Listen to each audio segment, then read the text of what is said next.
Avant de vous partager la stratégie complète de scalping et de day trading, assez simple à mettre en place pour un trader débutant et redoutable au niveau des résultats, j'aimerais commencer par des prérequis, par 4 conseils qui vous aideront à mener cette stratégie au mieux, à en tirer le plus de profit possible et à éviter tout un tas d'erreurs assez fréquentes quand on débute le trading ou quand on a 1 ou 2 ans d'expérience. Le premier conseil que j'ai envie de vous donner, c'est de devenir un expert de quelques actifs financiers. Donc une poignée d'actifs financiers, ça peut être du forex, ça peut être des indices, ça peut être de la crypto, ça peut être même des actions. Je vous conseille de vous concentrer sur quelques actifs, d'apprendre à les connaître, de les regarder, de les analyser au quotidien. Et vous verrez qu'au bout de 6 mois, 1 an, vous serez vraiment devenu un expert de l'actif. Vous comprendrez mieux ses mouvements, sa psychologie, parce que oui, chaque actif financier a ses caractéristiques. Par exemple, 1 euro-dollar sur le Forex ne va pas se comporter comme un indice boursier américain, le Dow Jones, le Nasdaq. On va avoir des mouvements généralement beaucoup moins amples. Là où sur un indice boursier, notamment américain, on pourra avoir des gros décalages, des grosses poussées de 500, 600 points, voire plus dans les journées où il y a beaucoup d'activité. C'est important de connaître ces actifs et d'aller sur des actifs qui nous ressemblent plus parce que bien certaines personnes vont pouvoir résister à la volatilité, d'autres ça va les stresser énormément, ils vont faire n'importe quoi, ils vont perdre leurs moyens et ils vont oublier de suivre leur stratégie mise en place au départ. Et donc voilà, c'est important de se spécialiser sur quelques actifs, de s'y tenir, de les analyser et de les trader au quotidien.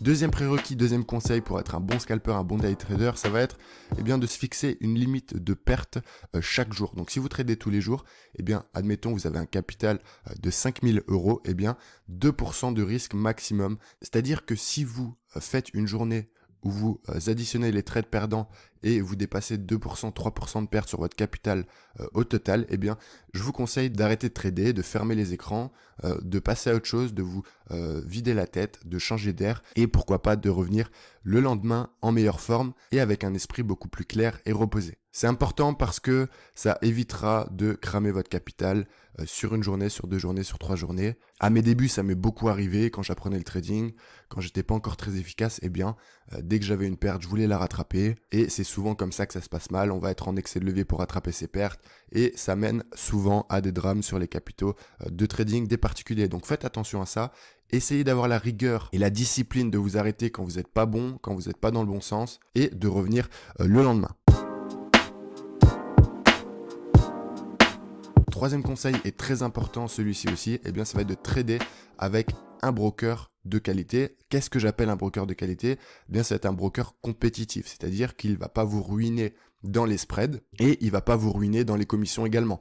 Au-delà du sérieux de la plateforme qui va vous envoyer vos gains, etc., il faut vraiment que ça soit compétitif au niveau de la commission des spreads parce que vous commencez certainement avec des petits capitaux type 500, 1000 ou 1500 euros et si vous avez des commissions énormes sur vos trades, vous allez déjà perdre une bonne partie de votre capital sur toutes ces commissions que vous donnez au broker et c'est déjà assez dur le trading comme ça pour donner un max d'argent à vos plateformes. Donc travaillez avec des brokers de qualité, il y en a pas mal.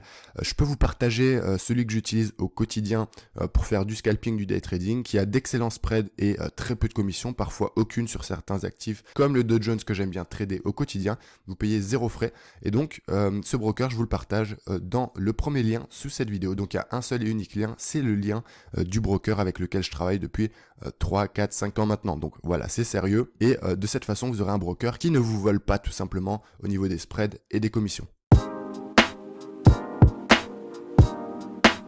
Enfin, dernier conseil et prérequis pour être un bon scalper, un bon day trader, ça va être de devenir très bon techniquement. C'est-à-dire qu'il faudra une stratégie efficace, complète, bien rodée, avec des règles à respecter, avec des patterns, avec des scénarios et avec une analyse technique redoutable, d'accord ? Donc, il faut vraiment se dire que le scalping, que le day trading, c'est les deux manières de trader les plus compliquées, ok ? Ce qu'il y a de plus simple à faire, c'est d'investir sur du long terme, de ne pas se soucier des mouvements quotidiens sur l'actif, de viser sur 5 ans et de prendre ses résultats et de prendre ses profits au bout de 5 ans. Maintenant, si vous voulez faire du day trading, du scalping, c'est-à-dire trader au quotidien, entrer, sortir, faire des plus-values comme ça sur du court terme qui n'est autre que de la spéculation au final, c'est ce qu'il y a de plus technique, ce qu'il y a de plus difficile. C'est pour ça que vous devez avoir une stratégie complète, une stratégie efficace Et c'est pour ça que je vous partage des vidéos sur YouTube pour vous aider bien à prendre l'analyse technique, à vous repérer sur un actif, à savoir quand rentrer, à savoir quand sortir, à savoir quand est-ce que c'est une correction, quand est-ce que c'est un retournement de tendance. Toutes ces choses-là font que vous aurez une stratégie au final bien, globale, efficace, complète, et ça vous permettra du coup d'être très bon techniquement et de vous en sortir bien, sur les marchés financiers, parce que vous l'aurez remarqué si vous avez déjà commencé, c'est loin d'être facile et surtout au début. On récapitule les 4 prérequis avant de vouloir penser à faire des millions en scalping et en day trading, les amis. Premièrement, vous devenez un expert de quelques actifs financiers. Comme je l'ai dit, ça peut être le forex, les indices, peu importe. Trouvez ce qui vous convient en fonction de la volatilité. Trouvez ce que vous appréciez et fixez-vous à ne jamais dériver sur autre chose, à ne jamais aller sur un actif qui fait du 200% par exemple sur de la crypto. Essayez d'être focus sur quelques actifs et de les travailler au quotidien afin de devenir un expert de ces actifs dans 2 ans, dans 1 an, dans 6 mois, peu importe, selon le travail que vous mettrez. Deuxième conseil, se fixer une limite de perte journalière sur votre capital de trading. La moyenne, c'est 2%, vous pouvez être à 1,5%, encore moins si vous le souhaitez, et vous pouvez monter jusqu'à 5% si vous avez déjà un peu de compétences et que vous êtes plutôt agressif. Troisième point, travailler avec un broker de qualité compétitif qui a des spreads réglo, avantageux et qui a peu de commissions, voire pas de commissions sur certains actifs. Encore une fois, je vous partage le mien dans le seul lien sous cette vidéo en description de la vidéo. Et comme ça, si vous ne voulez pas vous prendre la tête à faire des recherches, à éviter de vous faire arnaquer, vous pouvez y aller sereinement, ouvrir votre compte réel et commencer rapidement. Être très bon techniquement, donc au niveau de votre stratégie, au niveau de votre capacité de prise de décision, parce que ça doit être rapide, notamment sur le scalping et le day trading. Et enfin, au niveau de la maîtrise de l'analyse technique.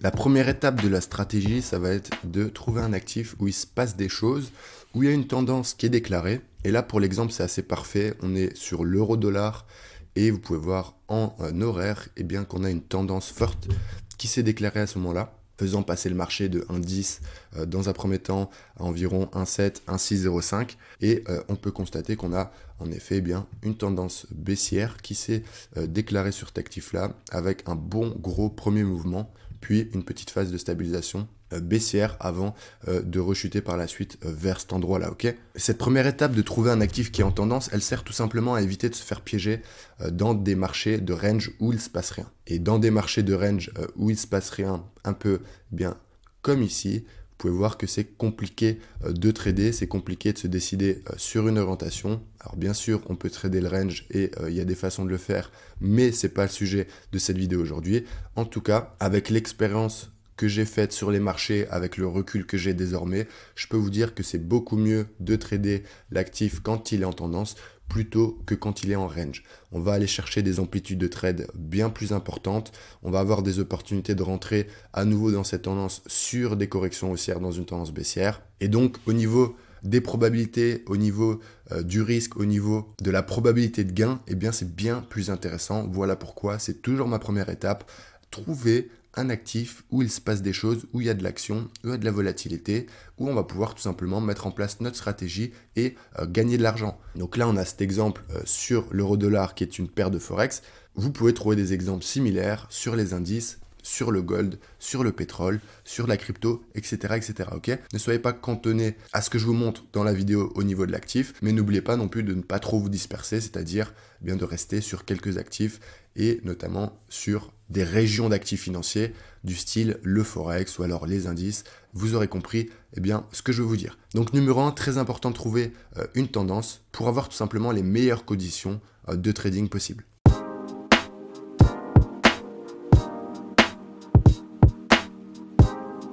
Ce qui va être intéressant maintenant en deuxième partie, c'est de rentrer dans la tendance quand elle est déclenchée, donc de repérer les meilleurs moments pour entrer dans une tendance. On peut aisément voir qu'ici, on a un espèce de retournement qui se fait à la baisse et qui déclenche le flux baissier sur toute la tendance. Et vous pouvez voir qu'on va descendre vraiment bien plus bas à 1,05 quasiment. Maintenant, l'idée quand on est en temps réel, c'est comment on sait qu'il faut rentrer dans la tendance et surtout quand rentrer. Donc, il y a une question de timing.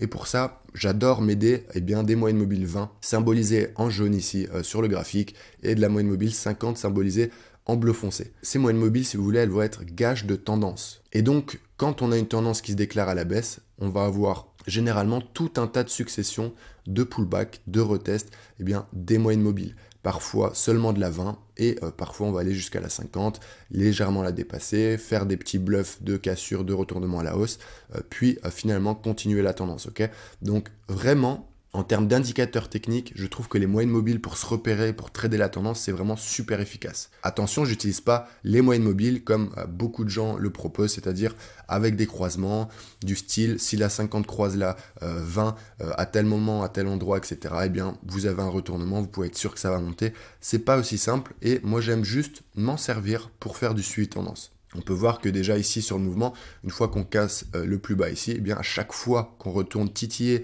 la moyenne mobile 20, on est systématiquement rejeté par le cours, ok ?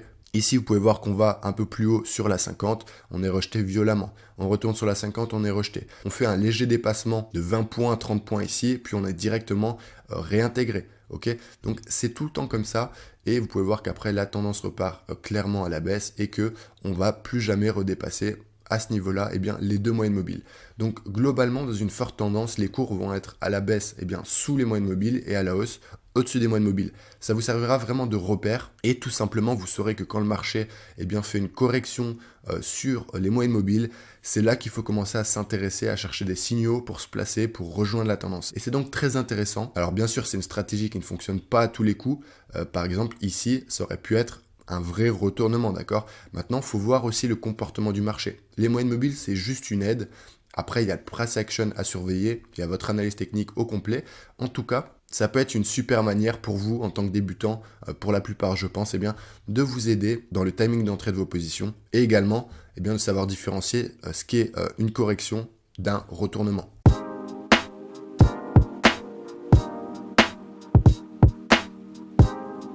Un point qui complète parfaitement l'utilisation de ces deux moyennes mobiles, ça va être la loi de dos. Et la loi de dos stipule simplement que dans une tendance baissière, on a des points hauts de plus en plus bas et des points bas de plus en plus bas également. Donc vous pouvez le voir ici, on déclenche ça.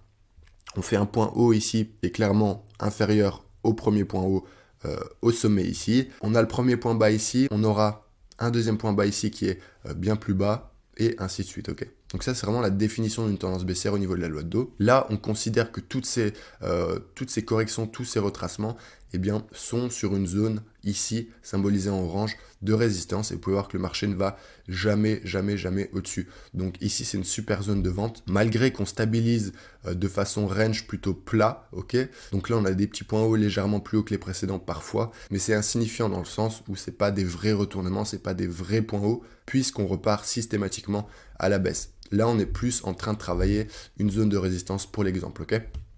Mais dans des marchés beaucoup plus clairs par la suite, eh bien, vous pouvez voir que la définition se vérifie à chaque fois. On a des points hauts tout le temps de plus en plus bas et des points bas de plus en plus bas, ok ? Donc c'est vraiment cette idée-là de se dire, quand je suis la tendance, je vais attendre eh bien, un premier gros mouvement, une correction, et si cette correction intervient parfaitement sur mes moyennes mobiles et qui respecte parfaitement également la loi de dos, c'est là qu'on pourra utiliser la quatrième étape qui est de se repérer avec des signaux. Donc de savoir qu'une fois qu'on a le timing, qu'on a le scénario, et bien maintenant comment on sait à quel moment il faut rentrer, à quel timing, et bien ça va être avec des signaux prédéfinis sur des zones de correction. Donc là, je vais vous partager quelques idées de signaux qui peuvent vous aider à prendre ce genre de décision.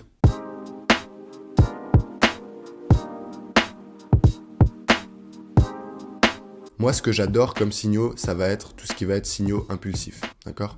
Donc, on va un peu zoomer et vous pouvez voir qu'ici, quand on commence ce flux baissier, on a donc ce premier mouvement de baisse ici, ok ? On a une correction et vous pouvez voir que sur la moyenne mobile 50, on va mettre une énorme englobante baissière. Ça, c'est le genre de signaux impulsifs que j'adore parce que ça montre clairement la voie. Ça montre clairement l'intention des investisseurs. Et avec ce genre de bougie, eh bien, il n'y a aucun doute à avoir. Donc, si vous avez ce genre de bougie impulsive, beaucoup plus grande que la moyenne des autres bougies précédentes, et qui vont dans le sens de votre scénario, dans le sens de la stratégie que je vous explique aujourd'hui, eh bien, c'est tout bénef. Vous pouvez y aller les yeux fermés. C'est vraiment le timing déclencheur. Par exemple, ici, on serait rentré à la cassure du point bas, tout simplement à ce niveau-là. Donc, vous rentrez à 1,08 830 et puis vous avez déjà un super premier mouvement. Là, on est plus sur du day trading parce que vous pouvez le voir, hein, on descend à 1,07 en quelques heures. Mais en termes de scalping, déjà, si vous faites 1,08 800 à la fin de la bougie horaire ici, 1,08 300, vous avez déjà 50 points de scalping très rapidement. Ok, donc là, c'est un premier exemple de type de signaux que j'adore. Et puis, par exemple, sur des zones comme ça, alors là, il n'y en a pas vraiment, on a un espèce de double top, mais j'aime pas trop ça. Ici, c'est un peu mieux parce qu'en fait, on a une mèche, on voit bien que les investisseurs, le marché, eh bien, repoussent les cours à la baisse dès qu'on arrive sur cette zone. Et après, on peut voir des belles bougies quand même assez impulsives à la baisse ici, mais c'est pas très significatif non plus, ok? Donc, il y a mieux comme signaux, mais retenez que j'adore tout ce qui est englobante, avalante ou marubozu. Marubozu, ça va être par exemple des bougies comme ça, entièrement d'une couleur. Donc là, en l'occurrence, rouge baissière pour la tendance baissière. On n'a pas de mèche, on n'a aucune hésitation. C'est clairement baissier, baissier, baissier. Ok. Donc ça, niveau psychologie des traders, c'est super intéressant à suivre. Et donc, on va vraiment chercher des bougies qui suivent la tendance, qui reprennent le sens de la tendance dans les corrections pour pouvoir se placer judicieusement. Là, on est en horaire pour du scalping, évidemment. Vous pouvez descendre sur du 30 minutes, sur du 15 minutes, voire sur du 5 minutes. Okay, après, ça devient de plus en plus technique, mais vous pouvez le faire et ça va vous aider à avoir des signaux plus précis. Par exemple, si on se met en 15 minutes ici, eh bien, on va forcément trouver des signaux plus précis. Par exemple, vous pouvez voir qu'ici, on a une belle correction. Okay, là, on a un mouvement baissier, on a une correction de 1,06 650 à 1,07 200. Et là, après cette phase d'hésitation sur les moyennes mobiles, toujours pareil, eh bien, on a une belle impulsive baissière rouge ici qui va déclencher un nouveau flux. Après, on peut voir qu'on revient tester les moyennes mobiles. Mais si vous êtes patient ou si vous n'êtes pas sorti au plus bas ici parce que c'est une grosse zone qui a bloqué déjà ici, eh bien, vous pouvez re-rentrer à nouveau ou tout simplement garder le trade, eh bien, pour aller chercher un mouvement beaucoup plus puissant par la suite. Et ça part, eh bien, d'un flux baissier, d'une correction qui dépasse pas l'ancien plus haut, donc la loi de dos est respectée. Là, la loi de dos est respectée, et après quelques heures de patience quand même, hein, parce qu'on est en 15 minutes et il y a pas mal de bougies, eh bien, vous avez le signal parfait à ce niveau-là, et vous pouvez rentrer donc ici tout simplement à la vente pour faire ce premier mouvement. Vous voyez qu'ici, eh bien, on repart à la baisse, on ne fait pas de nouveau plus haut, la loi de dos est respectée à la baisse. Eh bien, ici, vous avez de nouveau la bougie baissière qui valide une entrée légitime à la vente sur cet actif-là. Donc voilà pour les types de signaux principalement que j'aime suivre.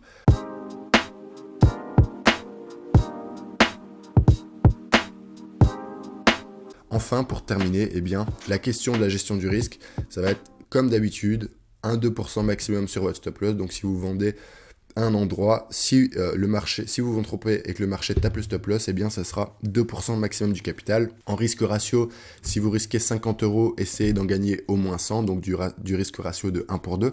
C'est important parce que sur la durée, vous pourrez rester rentable sur votre capital. Également, dans la gestion du trade, mon avis, c'est qu'il faut suivre le marché tant qu'il n'inverse pas votre scénario, tant qu'il est d'accord avec vous. Si j'ai envie de vous dire, si vous commencez à vendre ici, et même vous avez une idée de scalping, pourquoi pas rester dans le trade, partir en day trading, voire en swing, parce que le marché ne vous invalide pas votre scénario, la loi de dos est respectée. Donc essayez de tirer un maximum de profit sur vos scénarios quand vous avez raison, ça vous aidera bien, à mieux subir les pertes quand vous avez tort. Enfin, bien, ayez une psychologie forte pour tenir et suivre votre plan de trading, c'est très important. Ça évitera plein d'émotions négatives par la suite du style la frustration, les remords, les regrets, et vous pourrez donc être plus serein psychologiquement et donc plus performant sur les marchés. Les amis, merci pour votre attention, c'était un plaisir de partager cette stratégie avec vous, j'espère qu'elle vous servira, que vous la comprendrez, que vous la mettrez en place, et quant à moi, je vous dis à très très vite sur la chaîne YouTube Le Trader Smart. Ciao ciao.